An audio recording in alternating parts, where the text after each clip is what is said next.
ताले second chapter आम कौन है ना सेकेंड चैप्टर है शोषण रेस्पिरेशन चैप्टर सेकेंड चैप्टर आम लाइफ साइंस शोषण प्रश्नावली आम आलोचना करवा ताले शोषण बही प्रश्नावली फास्ट नंबर अच्छी कौन ना मनुष्य श्वासतंत्र नामांकित चित्र अंकन कर ताले मनुष्य श्वासतंत्र नामांकित चित्र जो पढ़ो ये साधारणतः 3 मार्क्स नामांकित चित्र 3 मार्क आमर बोर्ड परीक्षा पढ़ो नामांकित चित्र अंकन कर जो नामांकित चित्र रे आमे 4टी लेबलिंग करबा एटलिस्ट 4टी लेबलिंग करबा एवं सुंदर चित्रटी करबा 4 रु 5टा लेबलिंग करबा एवं सुंदर चित्रटी करबा मनुष्य श्वासतंत्र नामांकित चित्र से आमे नासा रंध्र आमर नासा पट ट्राकिया बा आमर श्वासनलिका ब्रोंकाई ब्रोंकिओल्स पुटरिका ए सब स्वरपेटिका ए सब देखा तेणु मिनिमम 4टी रु 5टी लेबलिंग सहित आम सुंदर चित्रटी गले आम 3 मार्क पाइबा ये चित्रटी 3 मार्क पड़ो। द्वितीय क्वेश्चन अच्छी कौन ना विभिन्न प्रकार स्थिति में श्वसन बेले ग्लूकोज किपरि भागे रेखचित्र दर्शा ताले रेखचित्रटी अच्छी कहीं आमर उभय वायु उपजीवी श्वसन और वायु उपजीवी श्वसन समगारक विशिष्ट ग्लूकोज भांगी 2टी 3 अंगारक विशिष्ट पायरिक अम्ल परिणत होता है तेणु पायरिक अम्ल भाग्य निर्भर करे क्या ना आमर अम्लजान आवश्यकता अनुसार अम्लजान उपस्थिति पायरिक अम्ल वायु उपजीवी श्वसन आमर माइटोकॉन्ड्रिया प्रवेश करे एवं वायु उपजीवी श्वसन अंगारक अम्ल जल एवं शक्ति उत्पन्न हुए अधिक शक्ति 38 एटीपी बाहर एवं अम्लजान अनुपस्थित वायु अपजीवी श्वसन ईस्ट पर एक हूँ कबक आमर सुरासार किरण इथाइल अल्कोहल उत्पन्न होगा सहित अम्लजान अम्ल एवं मात्र 2टी एटीपी बाहर खूब कम शक्ति एवं आंसोलेसी लैक्टिक अम्ल किरण एवं अंगारक अम्ल और मात्र 2टी एटीपी बाहर ये रेखचित्र 3 मार्किया पड़ो 3 मार्क ये 2टी आमर चित्र पड़ो। तृतीय अच्छे संपादन गैस परिवहन किपर लेख ये 4 मार्क क्वेश्चन एवं इम्पोर्टाट क्वेश्चन ये चित्रटी इम्पोर्टाट एवं ये संपादन गैस परिवहन किपर हुए ये 4 मार्क क्वेश्चन एवं important for the examination point of view board रे क्वेश्चन आसे टाइप क्वेश्चन संपादन एवं गैस परिवहन संपादन साधारणतः आमर जो आम श्वासक्रिया विपचय विशिष्ट और संपादन गैस परिवहन प्रश्वास निश्वास ठीक भाव लिखा हे वर्णना कराव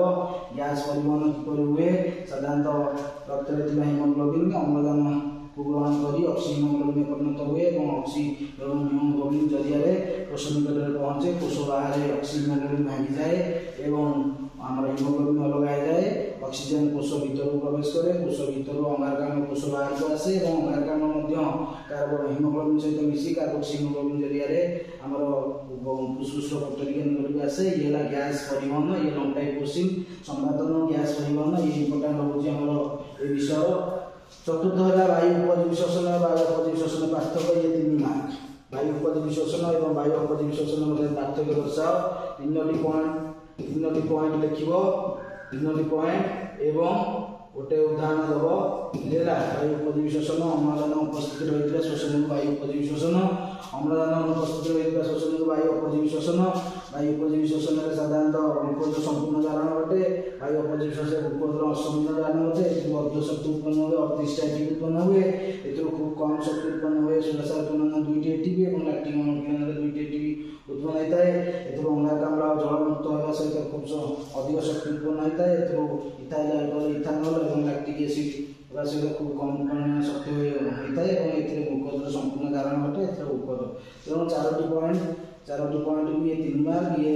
प्राय टाइम क्वेश्चन आसे बोर्ड परीक्षा वायु उपजीवी श्वसन और वायु अपजीवी श्वसन पार्थक्य दर्शाओ 3 मार्क। 5 नंबर अच्छी कोश श्वसन कौन ग्लाइकोलाइसिस और साइटोसोल ये very important for the examination point of view एवं ये 4 मार्क क्वेश्चन पड़ो ए विषय में क्वेश्चन हूँ इंपोर्टाट क्वेश्चन जहाँकि साधारणतः सब परीक्षा आसे ग्लाइकोलाइसिस और साइटोसोल चक्र ग्लाइकोलाइसिस साधारणतः कोशीय श्वसन कौन खाद्य शक्ति उत्पन्न होगा प्रक्रिया श्वसन तार समीकरण दब और कोशीय श्वसन साधारण 3 वायु उपयोगी श्वसन और 3 पर्याय विशिष्ट ग्लाइकोलाइसिस और साइक्लिक अम्ल चक्र ग्लाइकोलाइसिस साधारणतः जीवकोशर कोष जीवक संपादित होता है और ग्लाइकोलाइसिस रे साधारणतः ग्लूकोज अणु 6 अंगारक विशिष्ट ग्लूकोज अणु भांगी 2-3 अंगारक विशिष्ट पाइरुविक अम्ल परिणत होगा सहित आम 8टी एटीपी उत्पन्न होता है और ग्लाइकोलाइसिस विशेषत्व देखिए ता सहित साइक्लिक अम्ल चक्र किपरि आमर पाइरुविक अम्ल एसिटाइल कोएंजाइम परिणत होगा पर माइटोकॉन्ड्रिया मैट्रिक्स मध्य आमर प्रवेश करे और साइक्लिक अम्ल चक्र माइटोकॉन्ड्रिया मैट्रिक्स रे संपादित होता है हांस टिएप्स 1953 मसीह आविष्कार करते नोबेल पुरस्कार मिलता तेणु साइक्लिक अम्ल चक्र केमी आम दुई अंगारक विशेष एसिटाइल कोएंजाइम चक्र शेष उत्पाद ऑक्सालोएसिटिक एसिड 4 अंगारक विशिष्ट सहित मिसी 6 अंगारक विशिष्ट साइट्रिक एसिड परिणत हुए और यह प्रथम स्थायी उत्पाद साइट्रिक एसिड होता साइक्लिक अम्ल चक्र कहुए तेणु लंग टाइम क्वेश्चन आम 5टी पॉइंट लिखा है ये लंग टाइम क्वेश्चन ग्लाइकोलाइसिस को साइक्लिक अम्ल चक्र षष्ठ अच्छी कोशीय श्वसन आधार विषय देख कोशीय श्वसन आधार साधारणतः आमर जीवकोशर माइटोकॉन्ड्रिया एवं कोश जीवक जो कि आम माइटोकॉन्ड्रिया मध्य संपादित होता है तेणु ये खाद्य उपादान परिमाण ये सब श्वसन प्रक्रिया को प्रभावित करता कारक एवं कोशीय श्वसन आधार ये साधारणतः 3 मार्क क्वेश्चन पड़ो इलेक्ट्रॉन परिवहन संस्था important for examination point of view ये 4 मार्क क्वेश्चन पड़ो तेणु साइक्लिक अम्ल चक्र किंवा ग्लाइकोलाइसिस किंवा इलेक्ट्रॉन परिवहन संस्था ये 3टार निश्चित भाव में संपादन गैस रही 4टार निश्चित भाव में गोटे क्वेश्चन आसो और ये 4 मार्किया question very important question electron परिवहन संस्था जे कि माइटोकॉन्ड्रिया अंतर्जीव संपादित होता है और एटीपी सिंथेसिस नामक एंजाइम द्वारा एडेनोसिन डाइफॉस्फेट को एडेनोसिन डाइफॉस्फेट परिणत होता है ता सहित आम जल ये युक्त होता है तेणु ये आमर इलेक्ट्रॉन परिवहन संस्था लिखा 8 नंबर देखिए गोटे वाक्यर उत्तर दिए एक आमर 2 मार्किया क्वेश्चन दिए बेंग किपरि श्वासक्रिया करे बेंग साधारणतः शीत सृष्टि समय चर्म द्वारा श्वासक्रिया करे एवं पूर्णांग अवस्था आमर फुसफुस द्वारा श्वासक्रिया करे एवं मुख गह्वर एवं आमर लार्भावस्था गाली द्वारा श्वासक्रिया करे बेंग उभय चर्म फुसफुस और गाली द्वारा श्वासक्रिया करे उद्भिदर श्वसन प्रक्रिया संपादित किपरि देख उद्भिदर श्वसन प्रक्रिया साधारण पत्र स्टोमाटा पत्र स्टोमाटा द्वारा उद्भिदर अम्ल और अम्लजान गैस विनिमय होता है और श्वासक्रिया संपादित होता है आसला आमर श्वसन कारक गुड़िक कौन श्वसन कारक गुड़िक कौन साधारणतः श्वसन को प्रभावित कर कारण कौन ना खाद्य उपादान परिमाण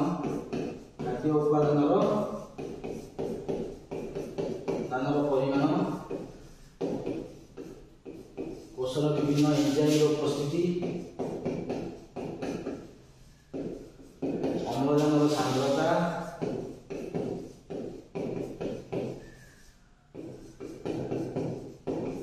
तापमात्रा एगुड़िक श्वसन को प्रभावित कर कारक साधारणतः ये 2 मार्क क्वेश्चन पड़ो सब 2 मार्क चतुर्थ अच्छे जैविक जारण कौन ना जीवकोश मध्य खाद्य अम्लजान उपस्थित जारित हो अंगारकाम्ल बाहर और जल बाहर ता सहित 38टा एटीपी शक्ति उत्पन्न होता है तेणु जीव शरीर मध्य संपादित होता है श्वसन प्रक्रिया जारण प्रक्रिया को जैविक जारण कहुए तेणु ये एक ताप उत्पादी श्वसन एक ताप उत्पादी प्रक्रिया तेणु श्वसन प्रक्रिया खाद्य अम्लजान उपस्थित जारित हो अंगारकाम्ल जल एवं शक्ति उत्पन्न होता है जो शक्ति साधारणतः आमर एटीपी आकार में माइटोकॉन्ड्रिया संचित होता रहे तेणु एटीपी शक्ति केन्द्र और माइटोकॉन्ड्रिया शक्ति केन्द्र कहुए तेणु जैविक जारण जीव शरीर मध्य जारण प्रक्रिया को कहुए जैविक जारण कहुए बुझे ना ये 2 मार्क क्वेश्चन पड़ो ग्लाइकोलाइसिस उत्पाद कौन ग्लाइकोलाइसिस उत्पाद है पाइरुविक एसिड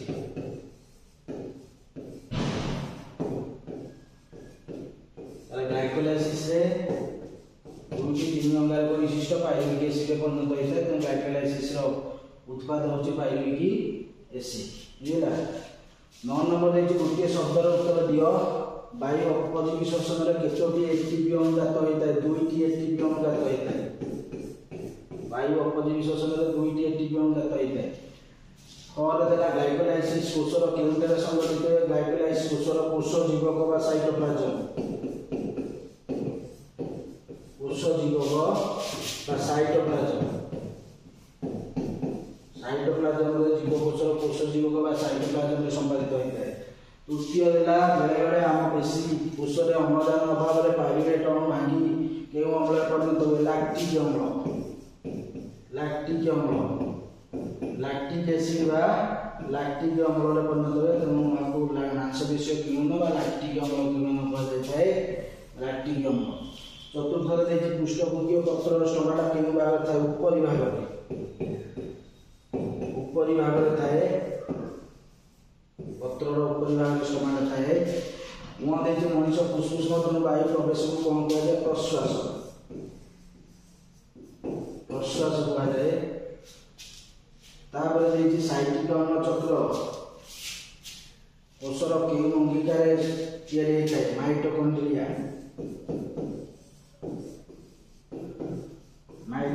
रे साइटिक अम्ल चक्र संपादित होता है माइटोकॉन्ड्रिया तापर देखिए इलेक्ट्रॉन परिवहन संस्था माइटोकॉन्ड्रिया केउ अंचल माइटोकॉन्ड्रिया अंतःझिल्ली रे इलेक्ट्रॉन परिवहन संस्था संपादित होता है इलेक्ट्रॉन ट्रांसफर सिस्टम तापर देखिए हमर कोषीय श्वसन केउ प्रक्रिया वायु उपजीवी और वायु अपजीवी श्वसन देखा मिले कोषीय श्वसन ग्लाइकोलाइसिस प्रक्रिया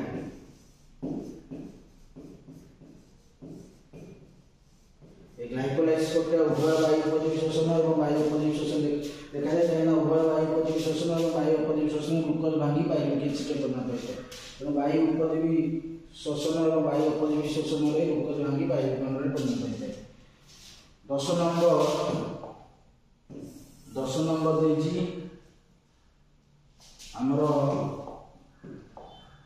10 नंबर देखिए शून्य स्थान पूरण कर शर्करार रासायनिक संकेत कौन C6H12O6 ये है ग्लूकोज खरे देखिए आम ग्लूकोज भांगी डैश अंगारक विशिष्ट 2टी पाइरुवेट अम्ल परिणत हुए ग्लूकोज भांगी 3 अंगारक 3 कार्बन कंपाउंड जार नाम है पाइरुवेट अम्ल 2टी पाइरुवेट अम्ल परिणत हुए चतुर्थ ग देखिए जीवकोषर शक्ति केंद्र कौन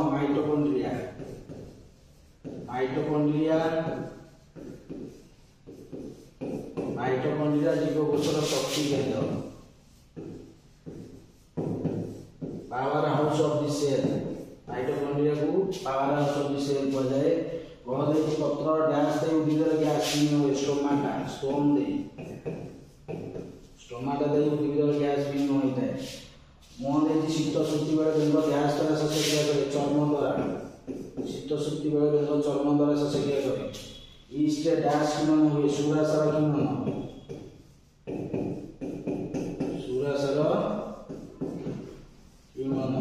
ईस्ट सुरासार किण्वन देखा जाए तापर 11 नंबर देखिए हमर वाक्य चिन्हित रेखांकित शब्द वा शब्दपुंज को बदलाए ठीक वाक्य लेख तारे मनीष फुसफुस वायु प्रस्थान को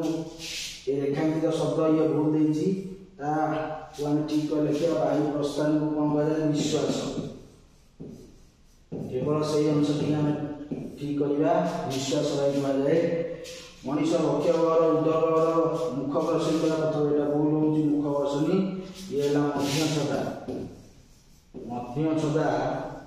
बा डायफ्रागम उदर भाग और मुख भाग को अलग करता है मध्य छदा गोरा देखिए पाइरुवेट अम्ल साधारणतः एक 5 कार्बन मिश्रण 5 परमाणु भूल ये ला पाइरुवेट अम्ल 3 अंगारक विशिष्ट 5 जगह 3 देखिया 3 कार्बन विशिष्ट तापर देखिए घर हिमोग्लोबिन रक्तर डैश अनुचक्रिका रही है अनुचक्रिका होती भूल हिमोग्लोबिन रक्तर लोहित रक्त कणिका बा आरबीसी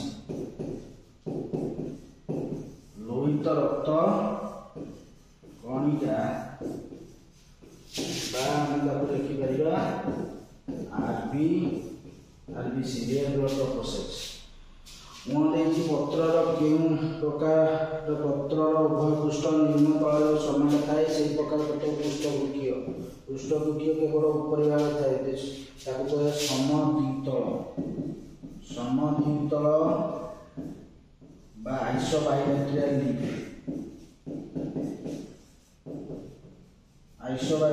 लीफ समद्वितल उभय पार्श्व समान थाए चौदह वायु उपजीवी श्वसन वायु उपजीवी कोशीय श्वसन साइक्लिक अम्ल चक्र परिचालित हुए वायु उपजीवी श्वसन वायु अपजीवी कोशीय श्वसन आमर ग्लाइकोलाइसिस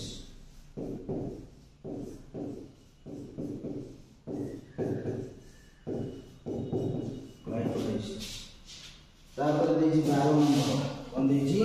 12 नंबर ताले 12 नंबर कौन आमर 12 नंबर प्रथम दुटी शब्दर संपर्क को देखी तृतीय शब्द सह संपर्कित शब्दी कौन आग लेख खाद्य नल द्वार देखिए कलेक्ट श्वास नल द्वार है गल्टिस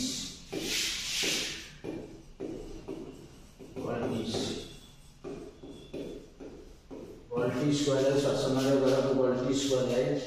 खर देखिए आम ईस्ट सुरसार किमन एवं पेशी है मांसपेशीय किमन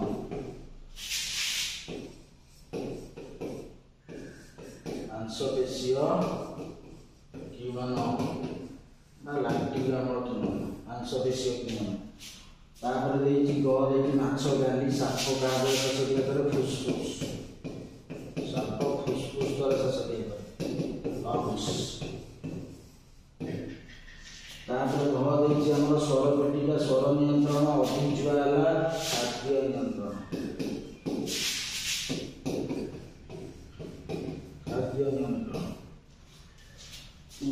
शक्ति केंद्र माइटोकॉन्ड्रिया शक्ति मुद्रा है एक्टिव शक्ति मुद्रा तेणु ये गोटे क्वेश्चन पड़ो एवं ये जो क्वेश्चन सब पड़ो